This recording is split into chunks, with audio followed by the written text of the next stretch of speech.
setelah mencabut laporan dugaan kekerasan dalam rumah tangga yang dilakukan suaminya Rizky Bilar. Lesti Kejora dikecam banyak pihak dan warganet. Seruan agar Lesti Kejora dan Rizky Bilar diboikot dari televisi tampaknya tidak berpengaruh apa-apa. Rizky Bilar sudah terlebih dahulu diboikot oleh Komisi Penyiaran Indonesia (KPI) karena telah melakukan KDRT. Namun nyatanya untuk Lesti Kejora tidak. Lesti Kejora justru dijadwalkan tetap tampil di panggung Indonesia Dangdut Award 2022 yang akan digelar pada Kamis 3 November 2022 mendatang. Acara Malam Puncak IDA 2022 ini akan tayang di Indosiar pukul 7 waktu Indonesia bagian Barat. Hal tersebut terlihat dari unggahan Instagram Direktur Programming Indosiar, Harsiwi Ahmad melalui akun Instagramnya, Kamis 20 Oktober 2022.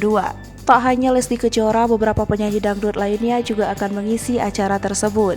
Satu di antaranya adalah Dewi Persik, Rita Sugiharto, Soimah, hingga Happy Asmara. Sontak saja unggahan Harsiwi Ahmad langsung dibanjiri para fans Lesti Kejora. Farhad Abbas minta KPI juga boikot Lesti Kejora dari televisi. Imbas kasus KDRT yang dilakukan Rizky Bilar terhadap Lesti Kejora ternyata memancing respon KPI untuk memboikot dirinya dari televisi.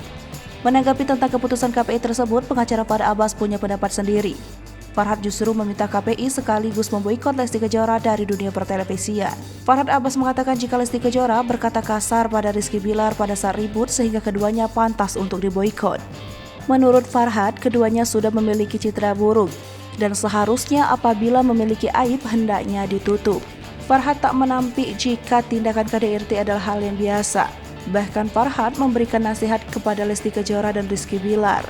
Sebelum KPI meminta kepada stasiun televisi untuk tidak lagi menampilkan Rizky Bilar, hal ini merupakan imbas kasus KDRT yang dilakukan Rizky Bilar terhadap Lesti Kejora.